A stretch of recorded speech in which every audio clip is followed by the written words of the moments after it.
First of all என் தலைமை watermelon ஸ்டாரோடைய பாணியில் சொல்லணும் அப்படின்னா இது ஒன்றும் நேச்சுரலாகவே இல்லைங்க. இந்த என்டையர் டாஸ்கே நேச்சுரலாக இல்லை. இதெல்லாம் வேணும்னு நீங்கள் ஏதோ வண்ணத்தை கக்கிற மாதிரி இருக்கு. என்னடா டாஸ்க்? அந்த டாஸ்க் என்னன்னு முதல்ல புரிஞ்சுக்குங்கடா. ஏன்டா இப்படி பண்றீங்க? இந்த வீட்டுக்குள்ள இருக்கிறதுக்கு தகுதியே இல்லாத 2 நபர்கள் யாருன்னு செலக்ட் பண்ணி சொல்லுங்கன்னா, ஒரு வேலையும் பண்ணாம வந்து எதுக்கு வந்தோன்னே தெரியாம ஒண்ணுமே பேசாம இருக்கக்கூடிய 2 நபர்களை எடுத்து சொல்லுங்கன்னு தானே அர்த்தம். பிக் பாஸ் டீம் இந்த வருடம் செலக்ட் பண்ணியிருக்கக்கூடிய அத்தனை ஆட்களும் 1-2 தவிர அத்தனை ஆட்களும், நான் அந்த வேர்டு சொல்ல விரும்பல, அந்த அளவுக்கு கேவலமானவங்க. ஒரு பேசிக்கான புரிதல் கூட யார்கிட்டயுமே இல்லை, இன்க்ளூடிங் நம்ம பயங்கரமா இவங்கெல்லாம் பயங்கரமா இருப்பாங்கப்பா நினைச்ச ஆட்கள் வரைக்கும் பேசிக்கான புரிதல் இல்லை. ஓகேனா அப்படியே தம்ஸ் அப் போடுங்க. இந்த டாஸ்க் ஜெயிலுக்கு அனுப்பப்படுற டாஸ்க், இந்த வீட்டுக்குள்ள இருக்கிறதுக்கு தகுதியே இல்லாத 2 நபர்கள் யாரு? எவ்வளவு அழகான டாஸ்க்.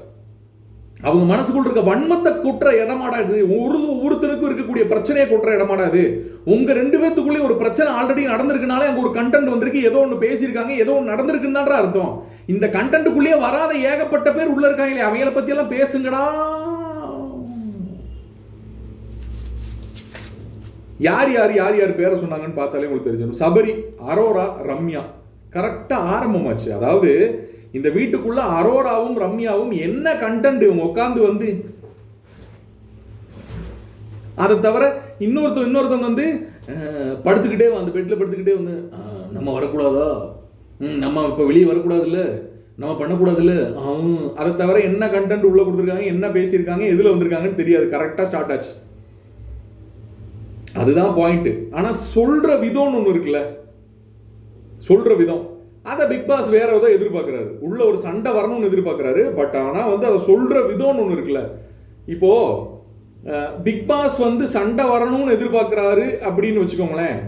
அது எப்படி எதிர்பார்க்கிறாருன்னா, யார் வெளியே வராம இருக்காங்களோ அவங்களை வெளியே கொண்டு வர்றதுக்கு ட்ரை பண்ணணும். அதுக்கு ஒரு சண்டை வரணும். இவங்க 2 பேத்துக்குள்ள இருக்க வன்மத்தை தீர்த்துக்கிறாங்க. விக்ரம் வந்து கமருதீன் அண்ட் நம்மளுடைய வியானா இவங்க 2 பேர்த்தையும் சொன்னார்.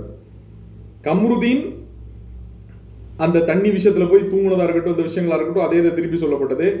எஃப்ஜே வந்து அரோரா அண்ட் வினோத் இவங்க 2 பேர்த்த சொன்னாரு. அரோராக்கும் வினோத்துக்கும் ஓகே. எஃப்ஜே அரோராவை சொல்லும் போது நமக்கு ஒரு டவுட் இருக்கு. இவங்க 2 பேருமே ஆல்ரெடி பயங்கரமான திக் ஃப்ரெண்ட்ஸ். 2 பேரும் அப்படின்ற ஒரு சீரியஸ் ஒன்று பண்ணியிருக்காங்க. SSHHHன்னு கூகுளில் டைப் பண்ணிங்கன்னா இருக்கும். நிறைய வீடியோஸ் எல்லாம் வந்து போயிட்டு இருக்கு.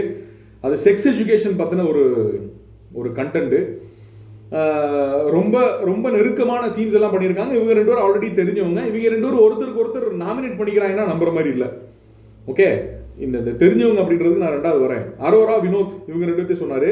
கெமி வந்து அப்சரா அண்ட் வியானா இவங்க 2 பேரும் சொன்னாங்க. கெமிக்கு அப்சரா கூடயும் வியானா கூட ஏதாவது பிரச்சனை இருக்கா அப்படின்னு கேட்டீங்கன்னா எனக்கு தெரிஞ்ச பிரச்சனை இருந்த மாதிரி தெரியல. அதுதான் இவங்க 2 பேரும் வெளியவே வரல, எதுக்கு இந்த வீட்டுக்கு வந்தாங்கன்னே தெரியல அப்படின்ற கேட்டகரியில் அது கொஞ்சம் கரெக்டா இருக்குன்னு சொல்றேன் நான். அப்சரா ஏன் வந்தாங்கன்னு தெரியல, மேக்கப் பேசுறத தவிர வியானாவும் அதை தவிர வந்து ஏன் வந்தாங்கன்றது தெரியலன்றது எனக்கு தோணுது.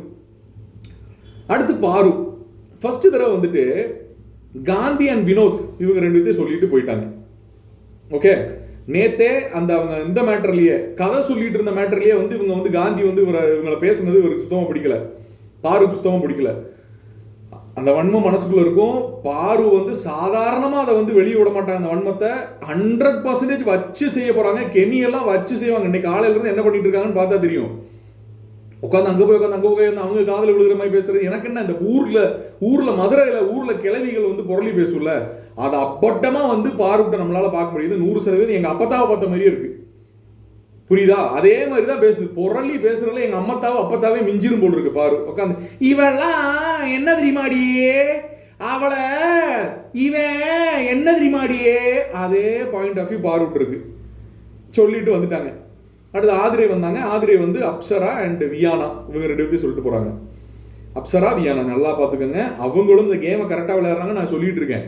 ஏன்னா ஏன் வந்தாங்கன்னே தெரியல, எதுக்கு இந்த வீட்டுக்குள்ள இருக்காங்கன்னே தெரியல. ஒரு கண்டென்ட்டும் கொடுக்காத ஆட்களை செலக்ட் பண்ணணும். அடுத்து பிரவீன் ராஜ் வந்து திவாகர் அண்ட் சுபிக்ஷா. திவாகர் உள்ள கண்டென்ட் கொடுக்கறது பிரவீன் ராஜுக்கு பிடிக்கல. திவாகர் வந்தாலே கேமரா திரும்பி இருப்பான்னு சொன்னாலே திவாகர் வந்து ஒரு அவர் இப்போ என்ன பேசுறாரு, ஏன் பேசுறாரு ஒன்றும் புரிய மாட்டேங்குது. ஒரு சரி இடையில ஒரு சைக்கா மாறிடுறாருன்னு தோணுது. திவாகர் அண்ட் சுபிக்ஷாவை ஏன் சொல்றாரு? சுபிக்ஷா வந்து ஓகே ஒரு 2 நாள் முன்னாடி வரைக்கும் கண்டென்ட் இருந்துச்சு, அதுக்கப்புறம் சைலண்ட் ஆயிட்டாங்க அப்படின்ற மாதிரி ஃபீல் பண்றாரு என்னன்றது தெரியல. அடுத்து அப்சரா வந்தாங்க. அப்சரா வந்து யாரை சொன்னாங்கன்னா கமருதீன் அண்ட் அரோரா. அப்சரா இவங்க 2 பேர்த்தையும் சொல்றதுக்கு ரீசன் என்ன? முதல்ல தான் என்ன பண்றேன்றதை தெரிஞ்சுக்கணும். ஒரு வெங்காயமும் பண்ணல, வந்ததுல இருந்து ஒரு கண்டென்ட் வரல, என்ன நடக்க போகுது தெரியல. அடுத்து துஷார் வந்தாரு. துஷார் வந்து வினோத் மற்றும் கமருதீன் இவங்க 2 பேர்த்தையும் சொல்லிட்டு போனாரு. அதுலயும் நிறைய நிறைய நிறைய கன்ஃபியூஷன்ஸ் இருக்கு. பிரவீன் ராஜும் ஆதிரையும் சொன்னதுல வந்து ஆதிரை சொல்லும் போது குட் ஜாப் அப்படின்னு சொன்னாரு. அப்சரா அண்ட் வியானா இவங்க 2 பேர்த்த சொல்லும் போது ஆதிரை வந்து சொல்லும் போது குட் ஜாப் அப்படின்னு சொன்னாரு. நந்தினி வந்து பாத்தீங்கன்னா இங்கே வந்து சொதப்புன்னு சொதப்புறாங்க. நந்தினி சொல்றது விக்ரம் அண்ட் வியானா. அடுத்து துஷார் வந்து வினோதன் கமருதீனை சொல்லிட்டாரா. பாரு வந்து 2வது கை தூக்குறாங்க. நான் இதை வந்து மாத்தி சொல்லிக்கலாமா, நான் இதை வந்து இப்போ வந்து இது பண்ணிக்கலாமா. உடனே பிக் பாஸ் ஏதோ பெருசா அவங்க கிழிக்க போறாங்கன்னு நினைச்சு பிக் பாஸ் என்ன சொல்றாருன்னா, வாங்க நீங்க இது பண்றதுக்கு வாய்ப்பு கொடுக்கக்கூடிய ஆட்களுக்கு நம்ம திருப்பி வந்து இது பண்ணுவோம், திருத்திக்கிற ஆட்களுக்கு எப்பயுமே இங்க வந்து வாய்ப்பு இருக்கு. இப்போ நான் சொல்றேன் பாருங்க அப்படின்னு நான் கெமி அண்ட் காந்தி சொல்றேன். ஏன்னா கெமி வந்து என் கூட வந்து இப்படி சண்டை போட்டாங்க, அப்படி பண்ணாங்க, இப்படி பண்ணாங்க, வயலண்டா இருந்தாங்க, அப்படி பண்ணாங்க, இப்படி பண்ணாங்க, என் கூட வந்து இப்படி இருக்கிற தகுதியில் இந்த வீட்டுக்குள்ளே வந்தாங்கன்னு இவ்வளவு தூரம் பேசுறீங்களே, கொஞ்சமாவது எதுக்காக அந்த டாஸ்க் வச்சிருக்காங்க? கொஞ்சமாவது இதுக்கிட்ட வச்சு பாத்ரூம் போயிட்டாங்க. யாரு? வியானாவும் போயிட்டாங்க, அப்படி இவங்களும் போயிட்டாங்க. அதை கனி சொன்னா அதுக்கு கோவம் வருது 2 பேத்துக்கும். ஒன் ஆஃப் த வஸ்டஸ்ட் சபை நாகரிகம் தெரியாத ஆள். யார்கிட்ட என்ன பேசணும், எப்ப பேசணும், முடிச்சதுக்கு அப்புறம் பேசலாமா, அப்பயே பேசலாமா, ஏத்தி விடல்.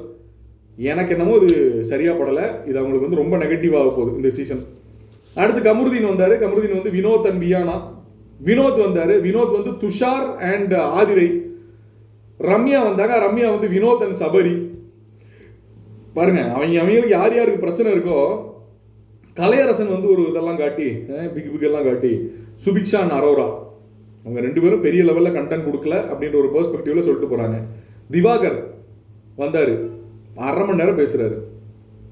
ஒரு ஸ்டேஜுக்கு மேல நான் தான் சொல்றேன்ல, இவருடைய இந்த சிரிப்பு இந்த விஷயங்கள் எல்லாம் ஒரு சைடுல இருந்தாலும் ஒரு கண்டென்ட்டா நம்ம பார்க்கும்போது வருத்து இல்லாம போயிட்டார் அப்படின்னா ஒன்றும் பண்ண முடியாது.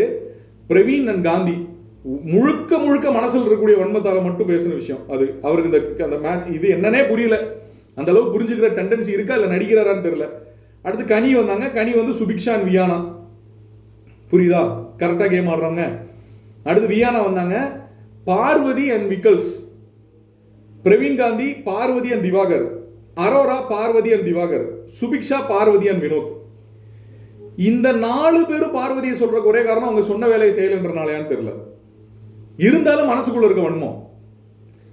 பாரு வந்து ஓகே எஸ் அவங்க பெர்ஸ்பெக்டிவ்ல எதுக்காக அந்த வீட்டுக்குள்ள வந்தாங்கன்னு தெரியலன்னு சொல்றவங்க ஏதோ ஒரு கண்டென்ட், ஏதோ ஒரு விஷயம் இருக்கு. எப்பயுமே பிக் பாஸ் வீடு எப்ப நல்லா இருக்கும் அப்படின்னா, ஒருத்தன் கண்டென்ட் கொடுக்குறான், நல்ல கண்டென்ட்னா நீ நில்றா, நீ நானும் போட்டி போட்டு பார்த்துக்கோடான்னு நினைக்கிறது நல்லா இருக்கும். புரியுதா? இவங்க இருக்க வன்மத்தெல்லாம் கேட்குறாங்க வெளியே. பிரவீன் காந்தி பேச பேச பேச பார்வதி ஒரு விஷயம் சொன்னாரு. நீங்க வந்து வயலண்டா நீங்க ஒரு விஷயம் அங்க பிஹேவ் பண்ணீங்க. ஏன்னா பார்வதி காலையில போய் அவர்கிட்ட என்ன கேட்டிருக்காங்க அப்படின்னா, நேற்று ஒரு சண்டை நடக்கும்போது வந்து பாத்தீங்கன்னா நீங்க பாத்துக்கிட்டே இருக்கீங்களே, நீங்க இவ்வளவு வயசுக்கு நீங்க பாத்துக்கிட்டே இருக்கலாமான்னு ஏதோ கேட்டிருக்காங்க. நான் அதை பார்க்கல. எந்த டாஸ்க்கு கிடையில சண்டை நடக்கும்போது வந்து விலக்கி விடுவாங்க? முன்ன பின்ன பிக் பாஸ் பத்தி தெரியுமா தெரியாதா? எல்லாத்தையும் பேசுறீங்களே, இவ்வளவு தூரம் பேசுறீங்க, எந்த டாஸ்க்கு நடுவில் யார் வந்து விலக்கி விடுவாங்க? அதுக்கு சரியான பதில் அவர் கொடுத்தாரு. இவங்க ஃபுல்லாவே வயலண்டா இருக்கனால இனி இருந்தா வந்து இது வயலண்டா மாறிடுமோன்னு இவர் ஏதோ சம்மந்தம் இல்லாம ஏதோ ஒரு விஷயத்த பேசுறாரு. அடுத்து திவாகரை பத்தி பேசும்போது இவர் முகத்தை பார்த்து பேசாம அவர் வந்து வயித்தை பார்த்து பேசுறாரு அப்படின்ற ஒரு தேவையில்லாத ஒரு அக்யூசேஷன் வைக்கிறாரு பிரவீன் காந்தி. ஓகேவா? அது அது அவருடைய தனிப்பட்ட ஒரு இது. அவர் சொல்றாரு, திருப்பி திவாகர் சொல்றாரு, எனக்கு பிடிக்காத ஆட்களை நான் கண்ணை பார்த்து பேச மாட்டேங்க, அது என்னால வந்து அவர் முகத்தை பார்த்து பேச முடியாது, இது மெயின் அப்படி ஆச்சா ஊச்சா. மொத்தத்துல 5 ஓட்டுகள் வாங்கின வினோத் அண்ட் வியானா இவங்க 2 பேரும் வந்து ஜெயிலுக்கு போறாங்க.